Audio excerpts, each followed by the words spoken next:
ay tawagan ko siya, si Jesus.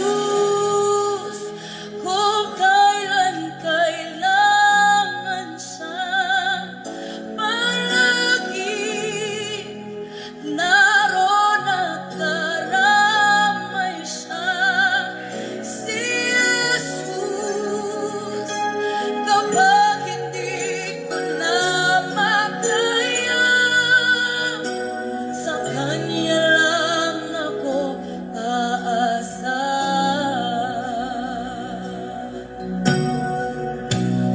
Kahit pilitin ko, puso ko'y maging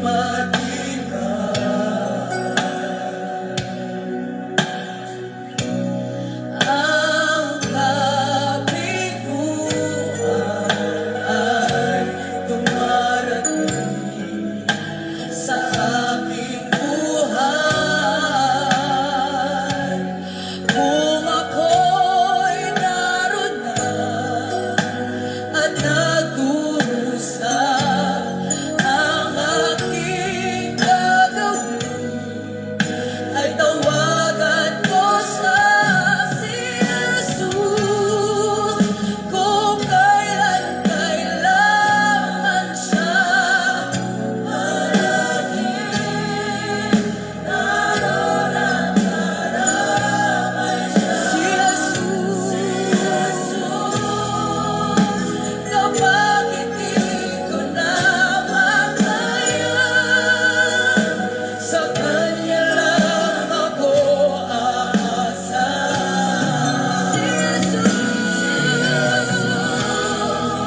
Kung kailan kailangan siya, siya'y palagi naroon at karamay, si Jesus.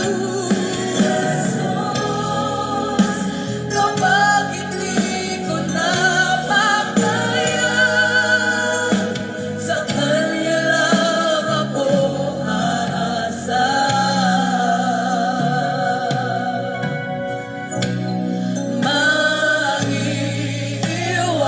Maiiwasan ba ang iba'y mag-isang tulog? Kahit kaibigan ay nagbibigay sama ng loob. Kung ako'y masaktan, saan po ang aking gagawin?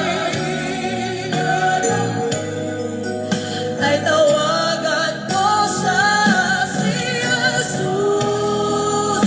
Kung kailan kailangan siya, palagi naroon at karamay siya, si Jesus. Kapag hindi ko na makaya, sa Kanya lang ako aasa. Purihin ang pangalan ng ating Panginoong Hesukristo. Mga kaibigan at mga kapatid, muli isang mapagpalang umaga sa inyong lahat sa pangalan ng Panginoon.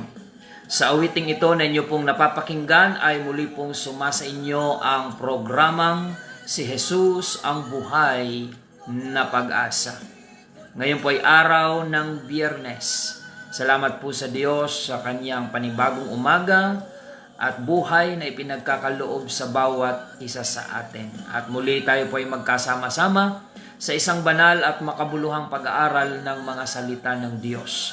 Saan man po kayo naroroon, mga kapatid, sumayin niyo po ang kapayapaan at ang pag-ibig ng Panginoon ay patuloy nating madama sa kahit ano pa mang sitwasyon ng ating mga buhay.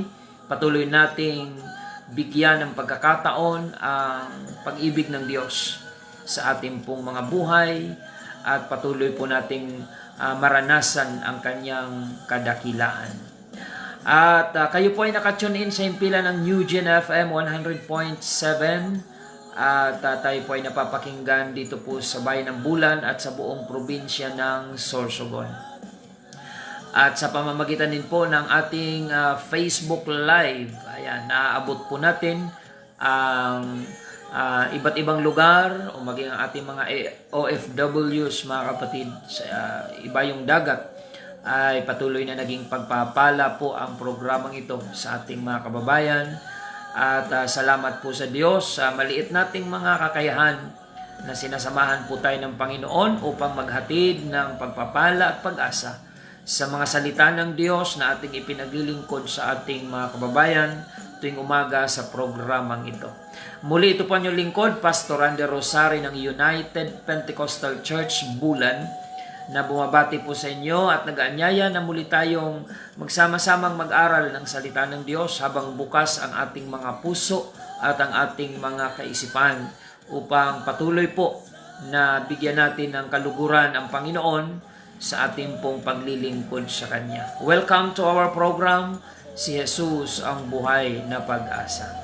At salamat din po sa New Gen FM 100.7 na patuloy pong nagiging kapartner ng ating pong mga programang pang-evangelism, mga kapatid, sa pagpapalaganap ng salita ng Diyos sa Bayan ng Bulan.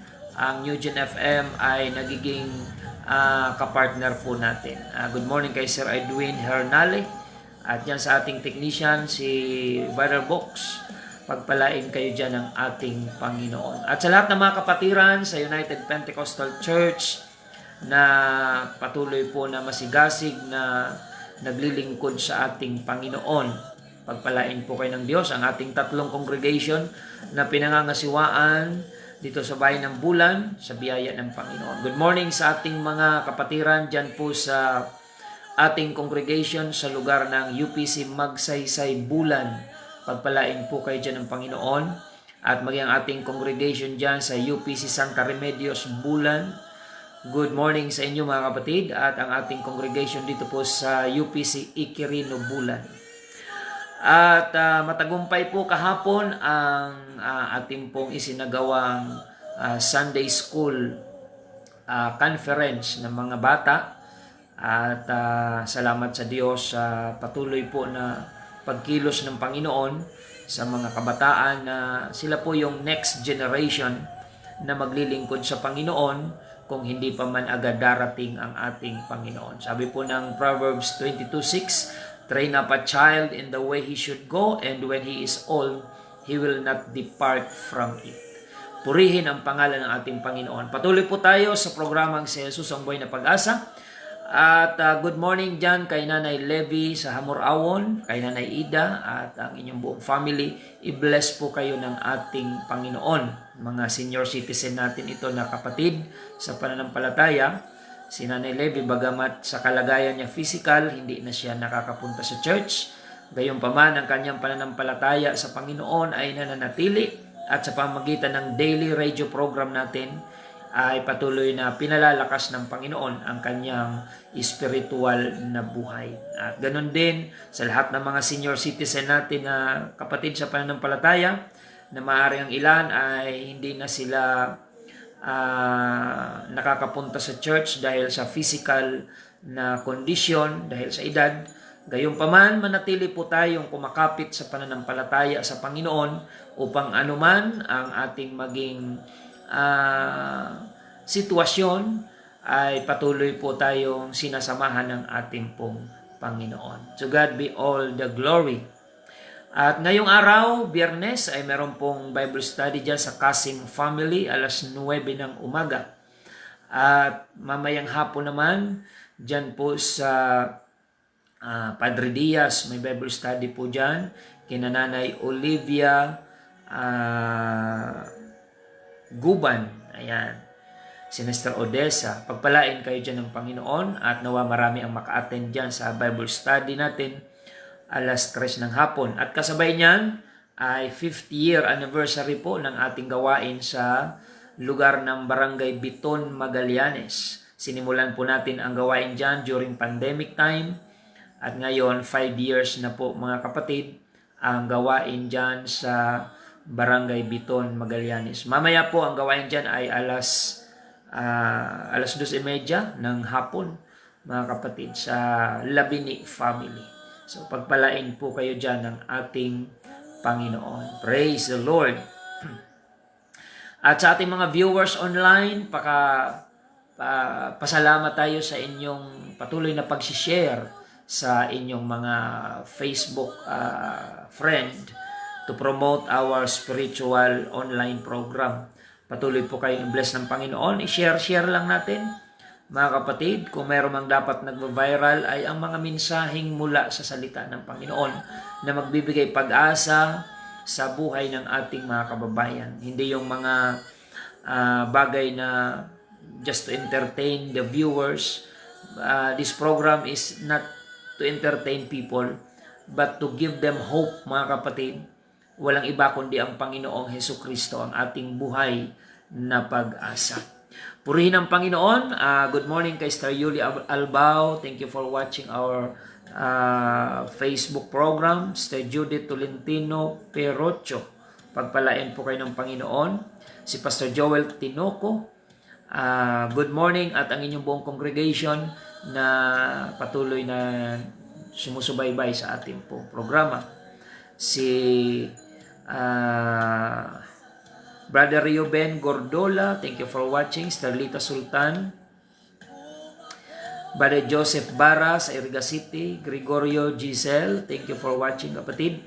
Mama Eden Manata Nabua, thank you for watching. Sister Helen Hailo, Sister Marlene Golyoso, Sister Jackie Bartulay, ayan, sa Tondo po ito, diyan sa Solis. Pagpalain po kayo ng ating Panginoon. Maging si Brother Joe Lorenzo Acosta, thank you for watching. At Sister Perpetua Carido, Pastora Sheila May Piñaranda, dyan po sa Sabah, Malaysia, UPC. Sister Elvie Gomez Benigla, thank you for watching. Sabi niya, salamat sa Panginoon sa oras na ito at gising kami na may kagalakan at excited na makinig sa iyong salita. Blessed Friday, everyone. So, thank you, Sister Elvie Benigla, sa inyong buong family who are watching right now. Di ko alam kung saan kayo naroon, saang probinsya. Pagpalain po kayo ng Panginoon. Praise the Lord. Si Brother Michael Regidor, our technician, Brother Bok, thank you for watching at thank you sa pag-assist upang maging clear ang ating audio sa radio station ng New Gen FM. At maging si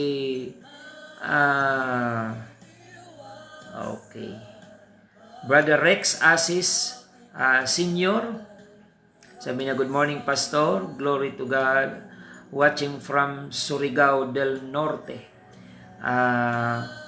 Pwede po bang humingi ng prayer request sa aking kapatid nasa Hong Kong?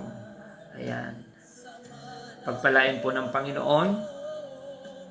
Okay, na may sakit sa mattress, nasa hospital ngayon. So, i-bless po ng Panginoon ng kagalingan, Brother Rex Asis Senior, ang inyong kapatid. Praise the Lord. At Sister Ann Maria Lorbelisa Iko, dyan po sa Saudi Arabia, good morning, pagpalain kayo ng Panginoon. At Sister Laura Gumban, Brother Daniel Marahay, Sister Mirna Fabro, thank you for watching. Maging si Sister Jane Ioy, good morning. At ang kagalingan, ipagkaloob nawa sa aking inaanak na si Taya. Pagpalain po kayo dyan ng ating Panginoon. Praise the Lord. At i-share lang po natin ang ating video ngayong umaga at marami pa po ang makapanood ng salita ng Panginoon. Sonido Gutierrez Jennifer, thank you for watching. Pagpalain kayo ng Panginoon. Sister Helen Magana, ayan, pagpalain kayo ng Panginoon. Si Brother Rigor Hipolye and Sister Cheryl and family, dyan sa Zone 7, i-bless po kayo ng ating Panginoon. Praise the Lord. Si Garo Alarib, Alerab, pagpalain po kayo ng Panginoon. Sister Dolor Quezon, at si Brother J.R. Nedja, dyan po sa A. Bonifacio, at pagpalain kayo ng Panginoon buong family. Bert Canaria ako. Brother Bert ako, good morning. Thank you for watching. VSR Salonga. Ayan. Pagpalain ka ng Panginoon, kapatid. Sister Vicky Tamayo Perol, good morning po sa inyo. Pagpalain kayo ng Panginoon. Okay? So yan po yung ating mga viewers. Brother Felipe Escresa, Sister Helen Bitera, Brother Randy Solis. Ayan, good morning. So, salamat sa Diyos sa inyo pong patuloy na pagsubaybay. And by this time, tayo po ay manalangin sa ating pong Panginoon. Praise the Lord. Panginoong Jesus, kami po ay nagpapasalamat sa umagang ito sa panibagong biyaya, pagpapala na ipinagkaloob mo sa amin upang ang iyong banal na salita ay muli po naming ipabatid at ihatid sa bawat tahanan na ngayon ay nakatune in sa radyo at maging sa Facebook Live. Panginoon, sa anumang kaparaanan, nais po namin ikaw ay ipahayag at ipakilala na ikaw ang nag-iisang Diyos na nagkatawang tao, walang iba kundi ikaw, Panginoong Hesukristo. Ikaw ang pag-asa ng lahat ng mga tao na sa anumang antas ng buhay ang kinaroroonan nila. Kailangan ka ng bawat isa, Panginoon. Kaya sa umagang ito, dalangin po namin na ibukas mo po ang puso at isipan at pang-unawa ng aming mga kababayan, lahat ng mga taga-subaybay ngayong umaga, ay makakonect po sila sa mga spiritual things of God, na ito ang magbibigay sa kanila ng direction patungo sa buhay na walang hanggan. Salamat, Panginoon, linisin mo po ang aming mga puso, gawin mo kaming karapat-dapat sa iyong harapan, patawarin mo po kami, Panginoon, sa anumang mga pagkukulang namin, Panginoon. Dalangin po namin ang prayer request from Hong Kong, na kapatid ni Brother Rex Asis Sr., na ang kanyang kapatid sa Hong Kong ay may karamdaman sa matris. We pray, God, for the complete healing and miracle. Ipagkaloob mo po sa kanya in the name of Jesus Christ. Hallelujah! Ikaw ang Diyos ng kagalingan, Panginoon. Dalangin din po namin si Brother Pando Gotis. We pray for the continuous healing sa kanyang karamdaman na pinagdaanan. Ganon din, Panginoon, ang batang si Taya Ioy. We pray, God, for the complete healing sa kanyang trangkaso, lagna, at kung ano pa mang mga banta ng karamdaman sa kanyang physical. We pray, God, for the complete healing and miracle. In Jesus' name. At ganon din, Panginoon, lahat ng mga may karamdaman ngayon na maaring hindi man namin maisa-isa. Ikaw ang Diyos na magkaloob nawa ng kagalingan, katugunan, at higit sa lahat, kaligtasan sa mga hindi pa nakakakilala sa iyo. The very purpose of this program is to save souls, upang mag-evangelize, Panginoon, sa mga unsaved people. Kumilos ka, Panginoon, to our viewers online na hindi pa lubos na nagpapasyang maglingkod sa iyo. Kung nagiging pagpapala sa kanila ang pagsubaybay sa programang ito, help them, Lord, to decide to serve you while there is time. Maraming salamat, Panginoon. Luwalhatiin ang iyong dakil at banal na pangalan. In the name of our Lord Jesus Christ, we pray. Amen and amen.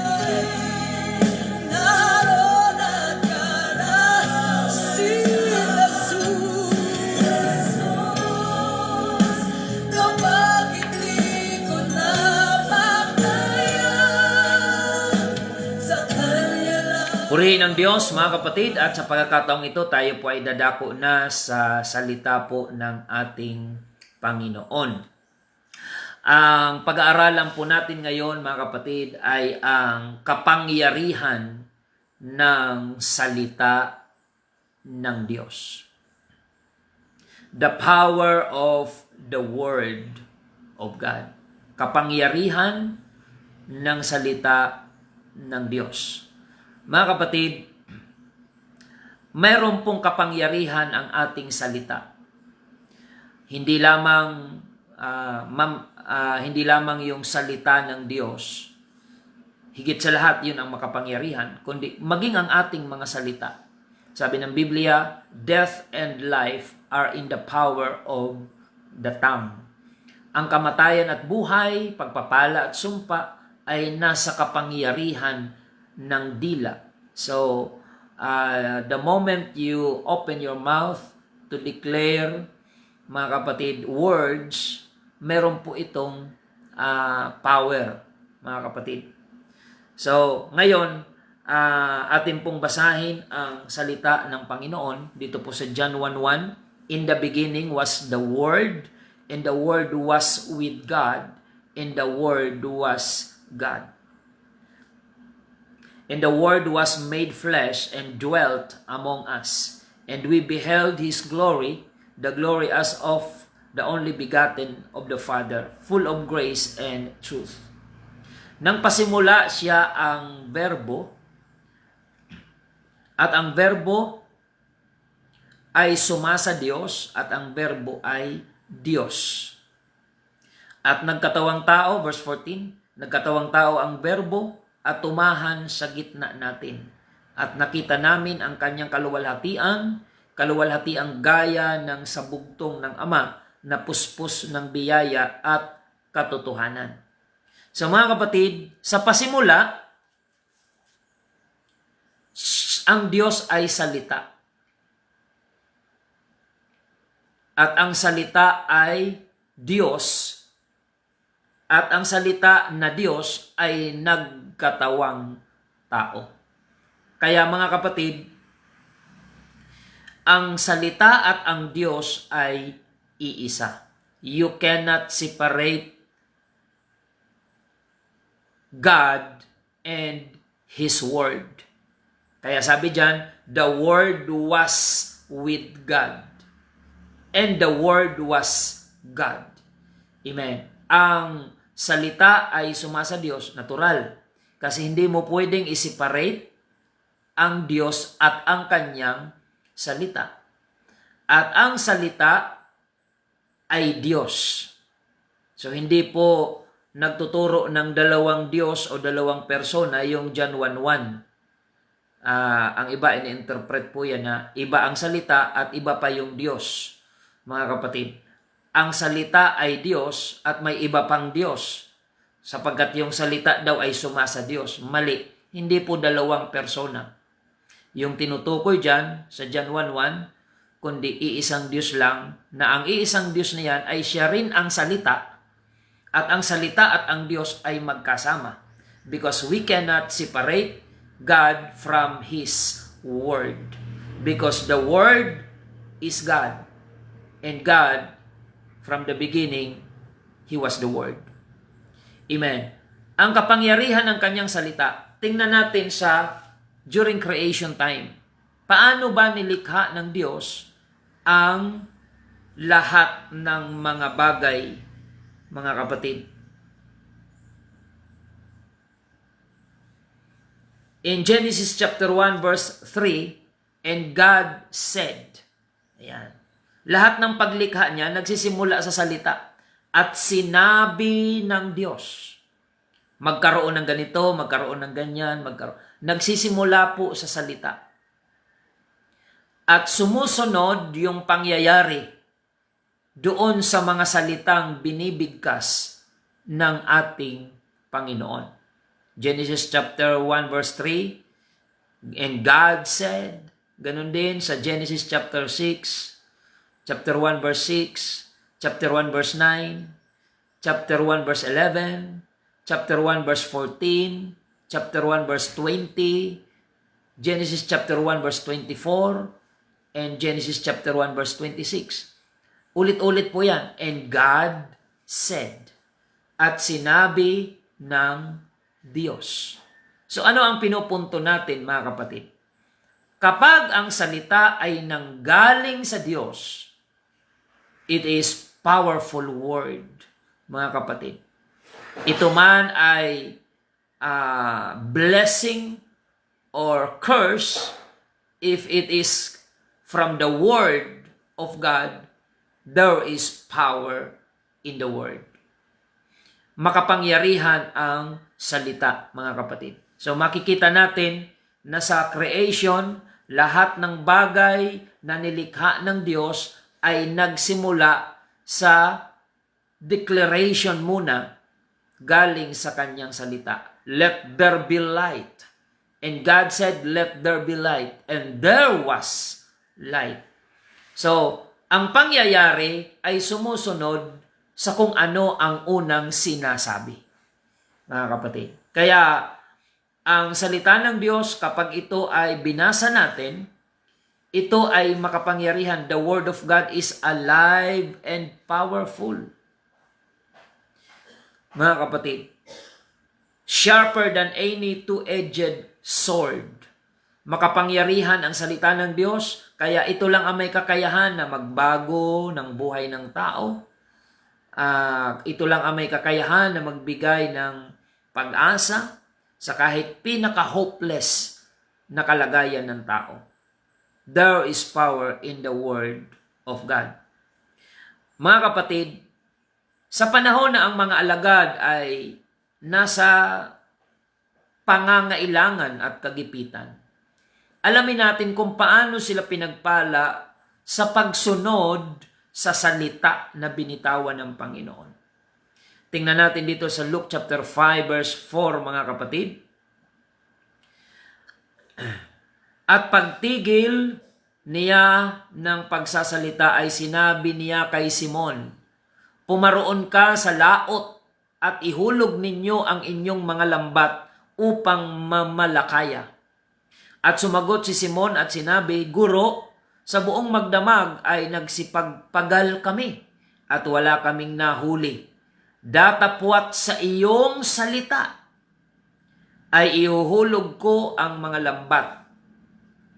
So, mga kapatid, ito yung senaryo. Magdamag ang mga alagad ay puyat, pagod sa kanilang pamamalakaya at malungkot sapagkat wala silang nahuli ni isa mang isda sa buong magdamag. Kasi ang mga isda po ay seasonal po yan.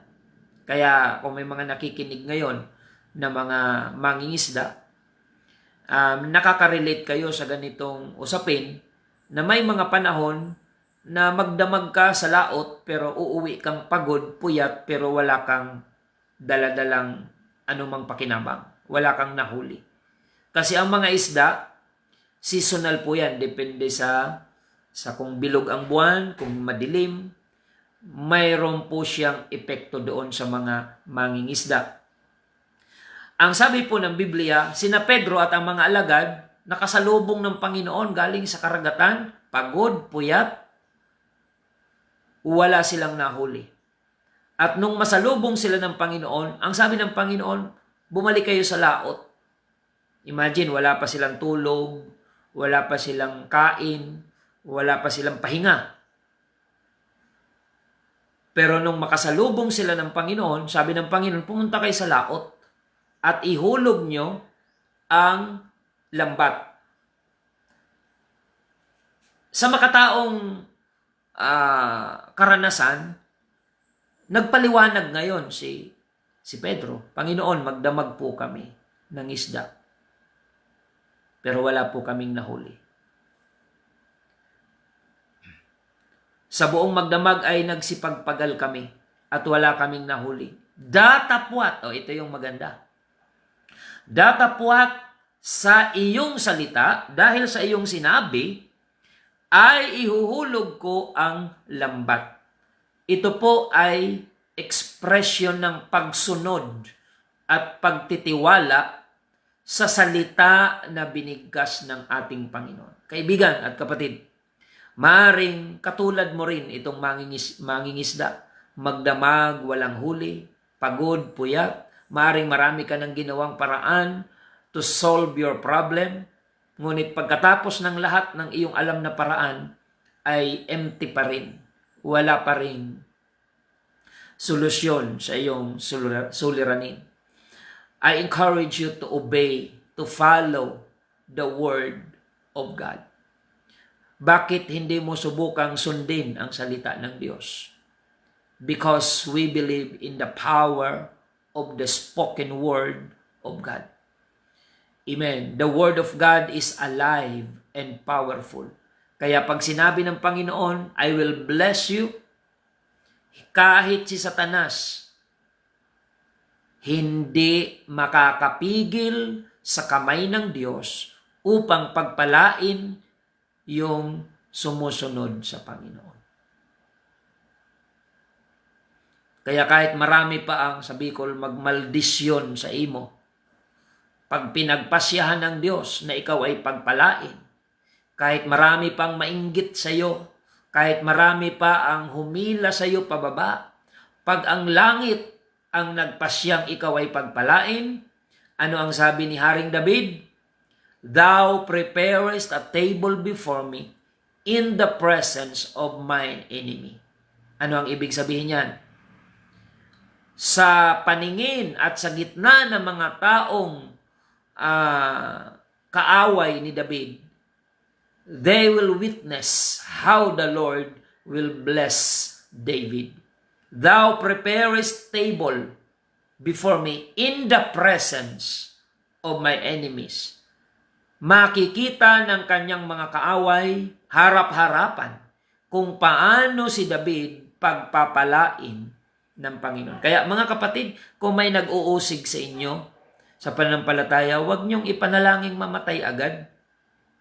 Unang-una, kailangan humaba ang buhay nila para maligtas at mabigyan sila ng pagkakataon ng Panginoon na masave ang kaluluwa.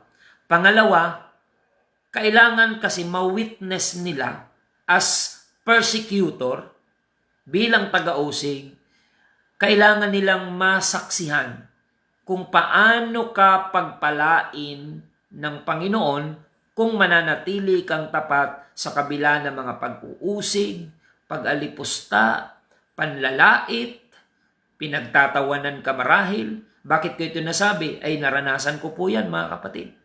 Lahat na ng mga panlilibak, panlalait, mula nung ako ay magpasyang magministeryo dito po sa Bayan ng Bulan, mga kapatid, lahat na ng panlilibak, panlalait, pangiinsulto, pangmanliliit, mamatahin ka mga kapatid, iinsultuhin ka, just focus to your goal to serve the Lord.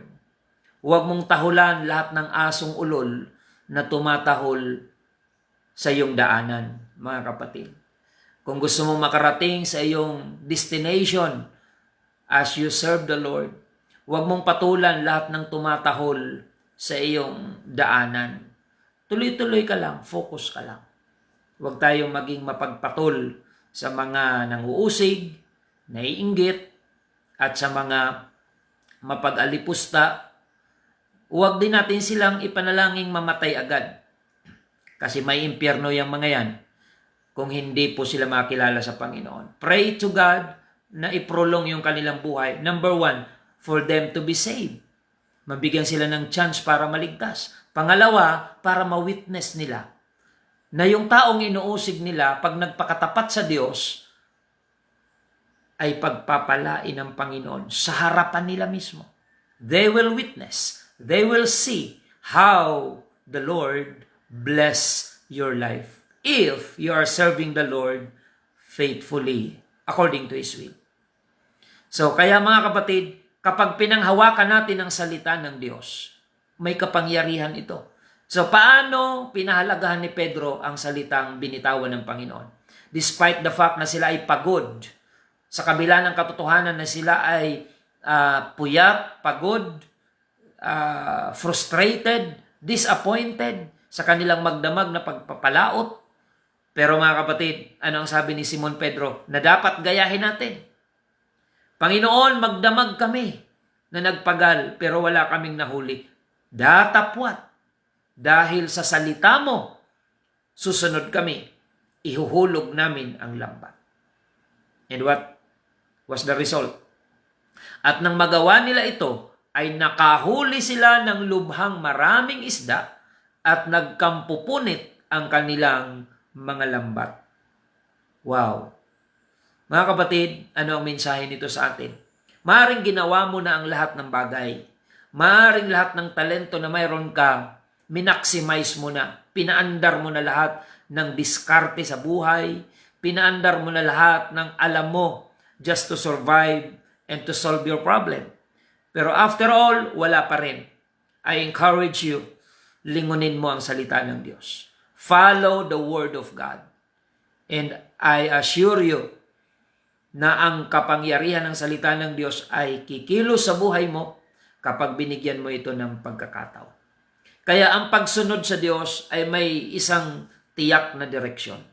When you follow Jesus, you made a wise decision. Mga kapatid, no turning back, no turning back. The moment na magpasya kang sundin ang salita ng Diyos at nakikita ng Diyos na pinananampalatayanan mo ang kanyang salita, ang Panginoon ay nakatali sa kanyang salita. Kaya pag sinabi ng Panginoon sa Bible, pagagalingin kita, panghawakan mo yon at sundin mo ang kanyang salita. And as you follow His word, claim the power of His word sa buhay mo. I-personalize mo. Halimbawa, may karamdaman ka, nabasa mo sa Bible na ang Panginoon ang nagpapagaling. Ang Panginoon ang nagbibigay ng kagalingan. He is our great healer. Jehovah Rapha, mga kapatid, ang ating dakilang manggagamot. And as you obey the word of God, claim by faith the promises of the Lord, mga kapatid. Yung mga pangako ng Panginoon, panghawakan mo yan. And I tell you, magbilang ka ng ilang panahon, yung dating pinapangarap mo pa lang na bagay, ititestify mo na yan kung paano tinugon ng ating pong Panginoon. Purihin ang Diyos, mga kapatid. Hallelujah. So Hebrews 12 or 4:12, for the word of God is quick, alive, and powerful, and sharper than any two-edged sword, piercing even to the dividing asunder of soul and spirit, and of the joints and marrow, and is a discerner of the thoughts and intents of the heart. Ang salita ng Diyos ay buhay at mabisa, matalas kaysa alinmang tabak na may dalawang talim, at bumabaon hanggang sa paghihiwalay ng kaluluwa at espiritu, ng mga kasukasuan at ng utak, at madaling kumilala ng mga pag-iisip at mga haka ng puso. Ayan. So ang nangyari po kay Pedro, nung sinunod niya yung salita ng Panginoon, doon nagbago yung sitwasyon. Kaibigan, gusto mo bang mabago ang sitwasyon sa buhay mo pero hindi ka naman sumusunod sa Diyos? Yan ay suntok sa buwan. Malabo pa sa sabaw ng pusit na magkaroon ka ng pag-asa. Kung hindi mo naman pinagpapasyahang sundin ang salita ng Panginoon, mga kapatid. Gumawa ka ng bagong bagay na hindi mo pa nagawa before. I encourage you to obey the Word of God, to follow the Word of God by faith. And without any reservation, mga kapatid, panghawakan natin yung kapangyarihan ng salita ng ating Panginoon. Psalms chapter 119 verse 105, ang salita mo'y ilawan sa aking mga paa at liwanag sa aking landas. Kung meron ka mang dapat pagtiwalaan, walang iba kundi ang pangako ng Diyos. Pangako ng politiko, nako, wag mo masyadong dibdibin, mga kapatid. Pakinggan mo lang, pero wag mo masyadong dibdibin kapag pangako ng politiko. Pero pag pangako ng Diyos, galing sa Word of God, kapatid, panghawakan mo yan. At yan ay mangyayari at mangyayari because it is impossible for God to lie. Praise the Lord. Tuloy tayo, mga kapatid. Psalms 119 verse 11, ang salita mo'y aking iningatan sa aking puso. Kapatid, ano ba ang iniingatan mo sa iyong puso? Puot, galit, yabang, kung ano-ano pa, mga negative, mga insecurity, inggit. Yan ba ang iniingatan mo sa puso mo? Abay, hindi ka taka-taka. Kung bata ka pa, high blood ka na. Frustrated ka. Hopeless ka. Bakit hindi mo palitan ang laman ng iyong puso? Sabi ni David, ang salita mo'y aking iningatan sa aking puso upang huwag akong magkasala laban sa iyo. Ayan. Ang tanong, ano ba ang iniingatan nyo sa inyong puso? Kung yan ay kasalanan, galit, puot, makamundong bagay, pagmamataas, paghihiganti. Kung yan ang iniingatan mo sa iyong puso, abay huwag kang magtaka kung bata ka pa, may mga sakit ka na. Dahil ang mga negatibong damdamin na iniingatan sa puso ay nag-create ito ng mga karamdaman, mga kapatid. Kagaya ng stress. Pag lagi kang stress sa buhay, nag-i-invite ito ng mga karamdaman, natitrigger nito yung mga possible sickness na dadapo sa tao. Kaya kapag ang salita ng Diyos ay nasa atin, ang dulot nito ay kapayapaan, pag-ibig, pagpapakumbaba. Ayan. Kung mayroon man tayong natutunang pagpapakumbaba, mga kapatid, sa buhay na ito, yan ay galing sa salita ng Diyos. Hindi po yan natututunan sa mga university. Yung pagpapakumbaba, pagpapatawad, walang gaanong tinuturo na ganyan. Pag-unawa sa kapwa, habag sa kapwa-tao, walang gaanong tinuturong ganyan. Kaya nga, inalis yung GMRC. Ewan ko kung binalik na, mga kapatid. Good manners and right conduct. Nung mga bata pa tayo, yun ang talagang binibigyang diin sa eskwelahan. Good manners and right conduct. Ngayon, maraming kabataan, wala nang manners. Kung makasagot sa teacher, mga kapatid, kung makasagot sa magulang, wala na. Kasi inalis ngayon yung GMRC. Ewan ko kung binalik na at sana'y ibalik, mga kapatid. Ang salita ng Diyos ang ating tanggapin. Pagbubulayan araw at gabi. And I tell you, no matter how hopeless your situation is, God will give you the answer.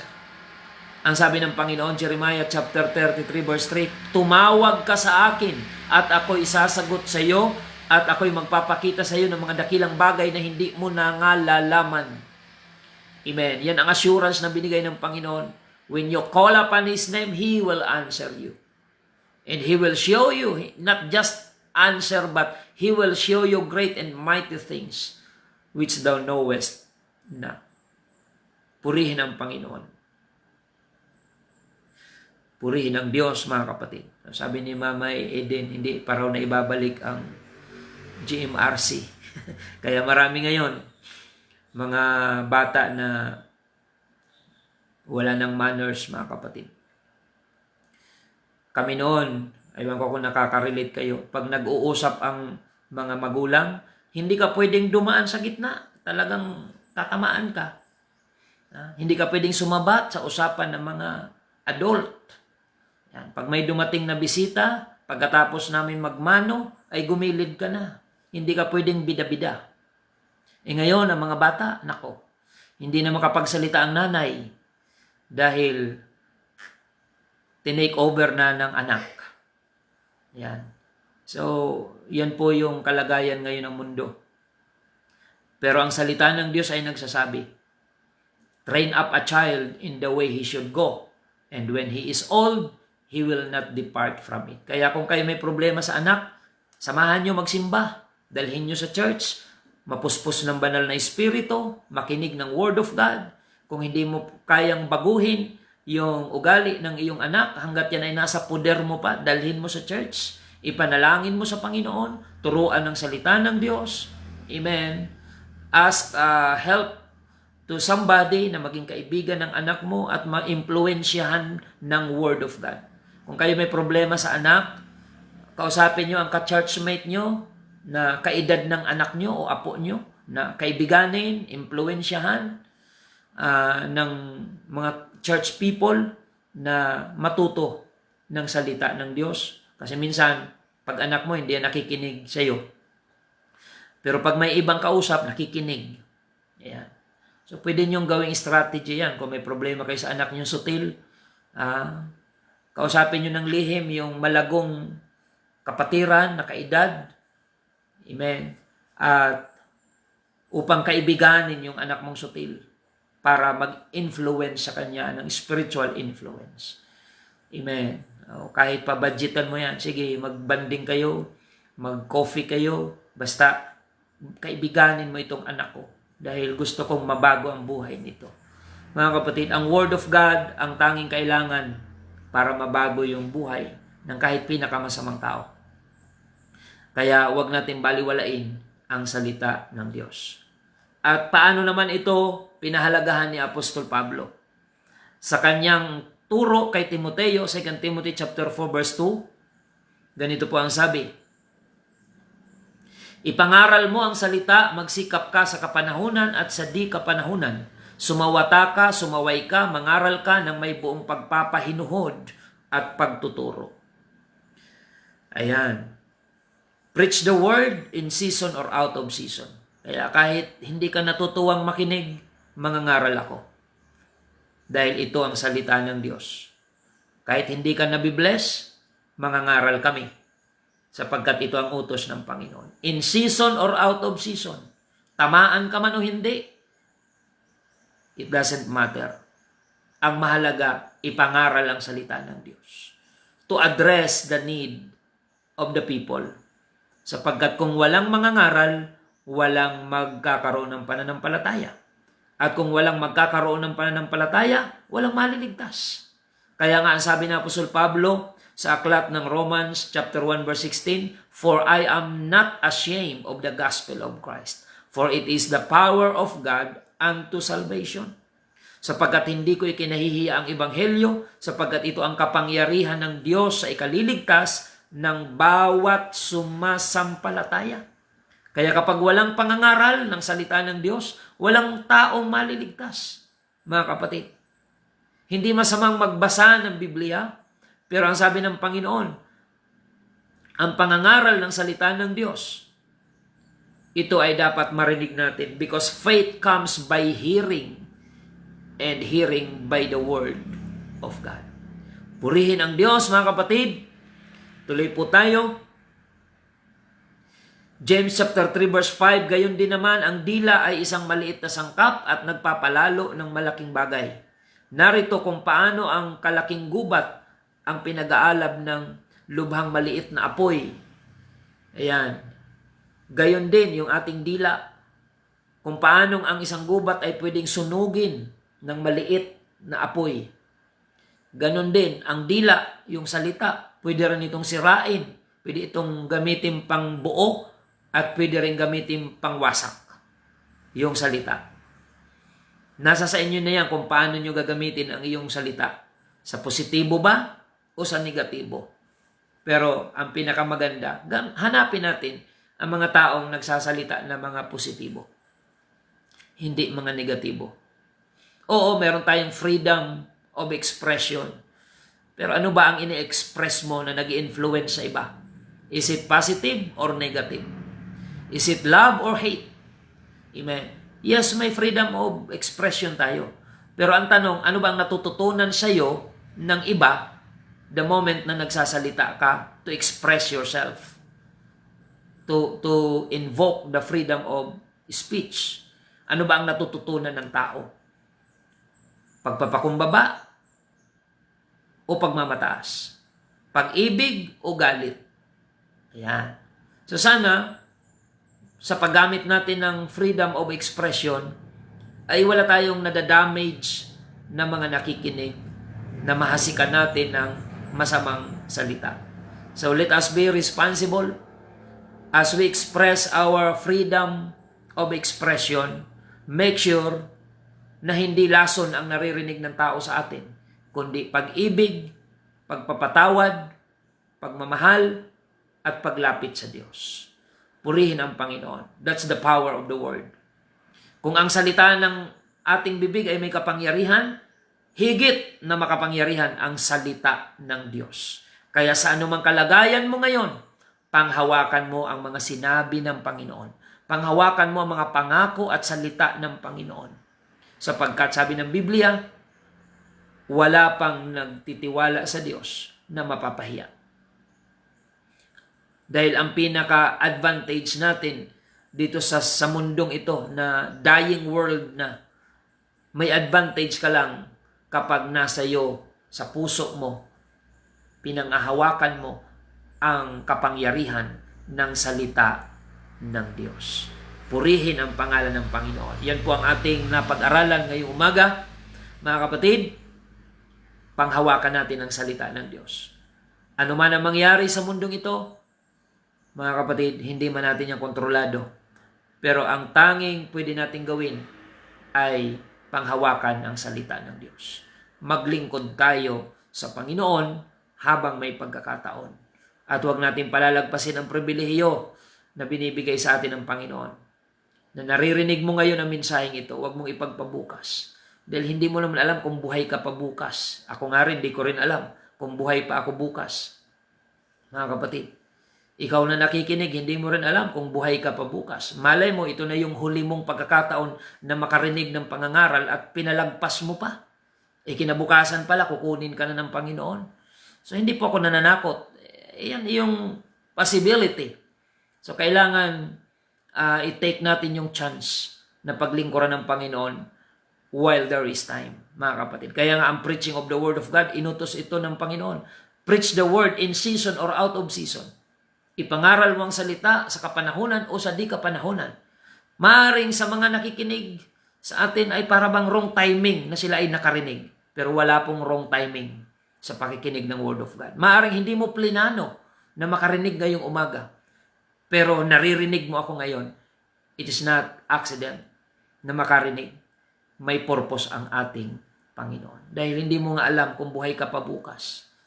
May mga tao lumabas lang ng kalsada. Hindi na nakabalik ng buhay. May mga tao nagmotor-motor lang dyan, nagjaging-jaging lang, nahagip ng humaharurot na sasakyan. Yung mga aksidente, hindi natin alam. We don't invite accident, mga kapatid. Pero sinasabi natin yung reality. Not to invite those things to happen, but we need to be ready also. Kaya i-grab natin yung opportunity. Kung sinasabi ng Panginoon na ang buhay natin ay maigsi lang, abay huwag mong isipin na mahaba. Kung sinasabi ng Panginoon na siya ay malapit nang dumating, huwag mong isipin na matagal pa. For you to be ready, mga kapatid. So, panghawakan natin yung salita ng Panginoon. Pag sinabi ng Panginoon na pagagalingin ka, panghawakan mo. Dahil yun ang mangyayari. Kaya doon sa mga nagpe-prayer request ng kagalingan, panghawakan nyo yung inyong nire-request sa Panginoon na kagalingan. Exercise your faith. Huwag tayong manangan lang sa present situation. Tingnan natin na ang Panginoon ay makapangyarihan and nothing is impossible with Him. Maraming salamat mga kapatid. Let us enjoy the power of the Word of God. Tayo po ay manalangin. Panginoon, maraming salamat. Ang salita mo ay nagbibigay pag-asa, nagbibigay ng liwanag, nagbibigay ng tanglaw, direksyon sa kahit sino man na nangangailangan nito. Panginoon, ang kapangyarihan ng iyong salita ay naway maranasan ng aming mga kababayan sa mga panahon ng kagipitan. Panghawakan nila ang iyong pangako that you will supply all our needs. At sa panahon ng karamdaman, panghawakan nila ang iyong pangako that you are the great healer, great physician, Jehovah Rapha, dakilang manggagamot. Sa panahon ng kagulumihanan, you are the light of this world. Ikaw ang ilaw ng sanlibutan sa panahon ng madilim na yugto ng aming buhay. Dalangin po namin, Panginoon, that the power of your word be manifested in the lives of our listeners and viewers right now. Habang sila ay nasa kanilang mga tahanan, abutin mo sila ng iyong kapangyarihan at mag-inject ka ng pananampalataya sa puso at isipan ng aming mga tagapakinig at sila ay humakbang upang ikaw ay paglingkuran. Let the influence of the power of your word ay matanggap ng aming mga taga-subaybay. Hindi yung salita ng kung sino ang kanilang panghawakan. Hindi pangako ng tao. Kundi kung mayroon man kaming dapat pagbubulayan araw at gabi, walang iba kundi ang iyong mga salita at ang iyong mga pangako na magbibigay sa amin ng pag-asa, kapayapaan at buhay na walang hanggan. Maraming salamat, Panginoon. Sa iyo lamang ang papuri, pagsamba at pagluwalhati. In the name of our Lord Jesus Christ we pray. Amen and amen. Mga kapatid, bago tayo magtapos, maraming salamat sa inyong pagsubaybay. Paki-share lang po ng ating episode ngayong umaga. At inaanyayahan po namin kayo, ang ating mga pagsamba sa Panginoon ay mayroong 3 batch, Sabado at Linggo. Diyan po sa UPC Magsaysay Bulan, Sabado alas 6:30 ng umaga. Bukas po yan. At dito naman sa UPC Ikirino Bulan, Sabado alas 8 ng umaga. At diyan naman po sa Santa Remedios UPC Church Bulan ay araw ng Linggo alas 7 ng umaga.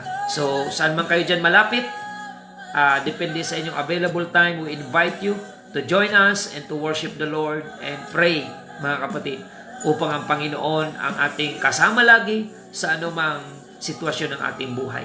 Maraming salamat sa inyong pagsubaybay. Pagpalain po kayo ng Panginoon. Ito po ang inyong lingkod, Pastor Randy Rosario ng United Pentecostal Church Bulan, na nagpapasalamat sa inyong pagsubaybay at lagi nating tandaan na tanging si Jesus lamang po ang ating buhay na pag-asa.